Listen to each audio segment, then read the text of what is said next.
So I'm going to make a shooting board, and this one's going to be a ramp shooting board. Now, I've had this thing clamped up for the last week. I haven't had time to get to it. So this is the new project for your viewing.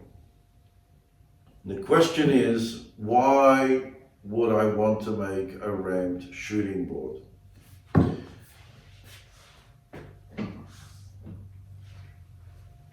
And the answer is simple.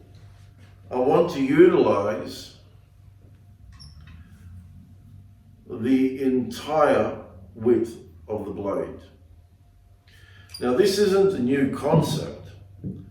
I have read, and it's unfortunate that I'm a very forgetful person which book I've read it in, but it was dated back to the 18th century when it was mentioned, and that's really all it was. It didn't go into any great detail, other than it was mentioned that they wanted to utilize the entire width of the blade, and they came up with the concept of a ramped shooting board.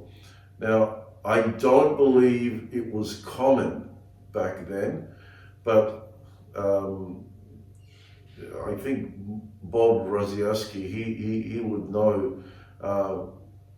He would be the person that you really want to get the answer from on that one. But I do know that they did make them,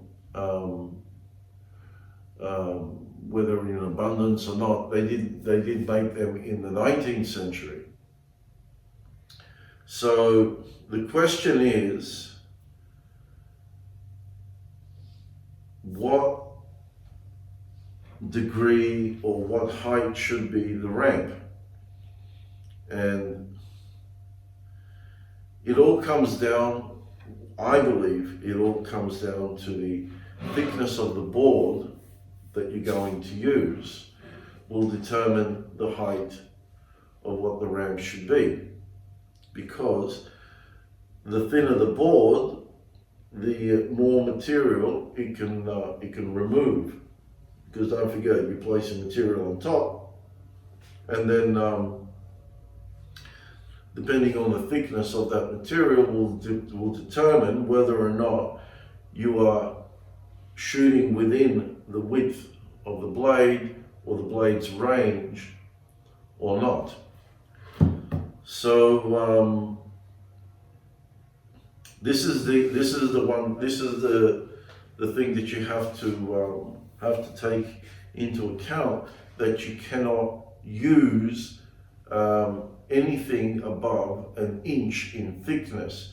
Maybe, I'm not entirely sure until I see it for myself, whether or not you can go as high or as thick as an inch and a quarter.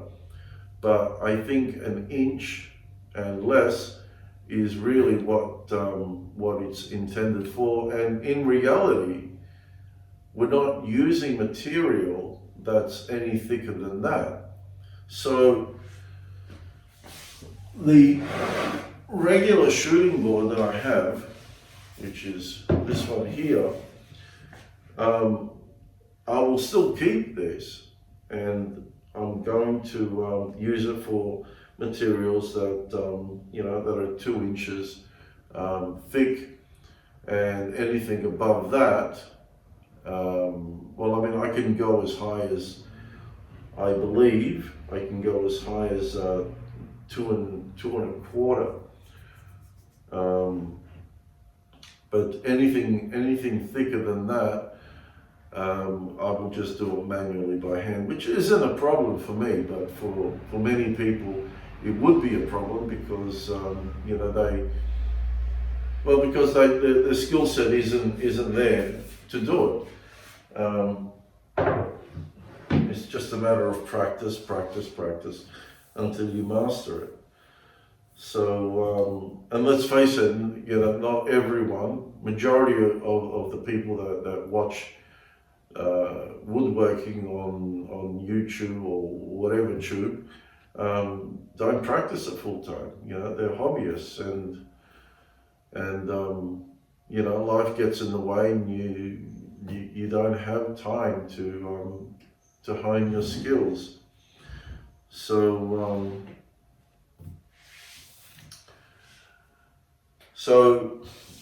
on this particular one, well, on this board I used MDF because MDF doesn't expand and contract, and it remains flat. So this will remain flat indefinitely, and I've had this for a number of years.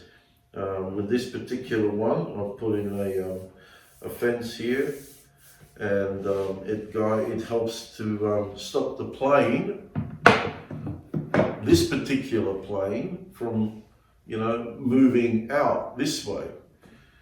You need to have a guard or a fence or whatever you want to call it to keep it within the track, so it doesn't move out. If you use just an ordinary hand plane, ordinary jack, then you wouldn't need this fence because your hand would be pushing in that way. Okay, but because there's a handle here, so all you're doing is just you're guiding. Well, you're pushing the plane. You're not guiding. You're just pushing the plane, and then you're pushing the work into the plane. So that's the concept behind this. Now, Veritas sells a track, and it's quite expensive, and it's a great idea, but it is completely unnecessary to have. If you were given it as a gift, then take it with both hands. It is a wonderful concept, but it's really expensive. And you see those people on YouTube who advertise this fence, and they utilize it on their shooting boards. I question. I don't know what's in a person's heart. I don't know what's in a person's mind, but I do question the whole motive behind it. I don't see a reason really for anyone to own such a thing at the current price. If it was say $50, why not?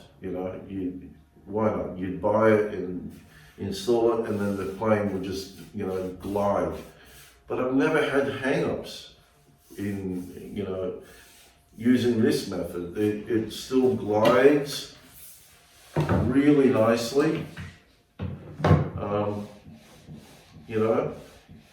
There is absolutely no issue, no hang-ups, no nothing whatsoever. And like I said, I've had this for a number of years. The wood hasn't worn away. It's accurate. It doesn't look pretty. That's pretty much it. It doesn't look pretty. So, and we all like pretty things. So on this occasion, I'm going to make a shooting board out of this Tasmanian oak, and I'm only using the real timber because it's pretty. There's no other, it's a lot nicer to look at and to feel than the MDF. It's just aesthetic reasons. Now, to keep this board to remain flat, which this will, I've used quarter sawn material. So the grain are running vertically, right? It's not rift sawn, which is the grain would be, angled like that. If this was rift sawn, then the chances of this warping would be higher, and you don't want that in a shooting board. You want this to remain nice and flat, because this is where your work will be registering off. So there can't be any humps here, no cups, no warps, no twists. Everything's got to remain flat, and that's pretty much it. I didn't draw up any plans for it, so I'll be working off just, on the fly. I'll be working out things and how it should go and so forth.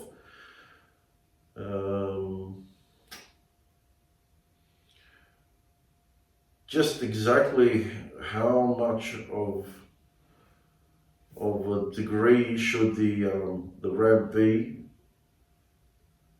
I will have to work it out. But that's pretty much it. So I think we should just crack on and get to work.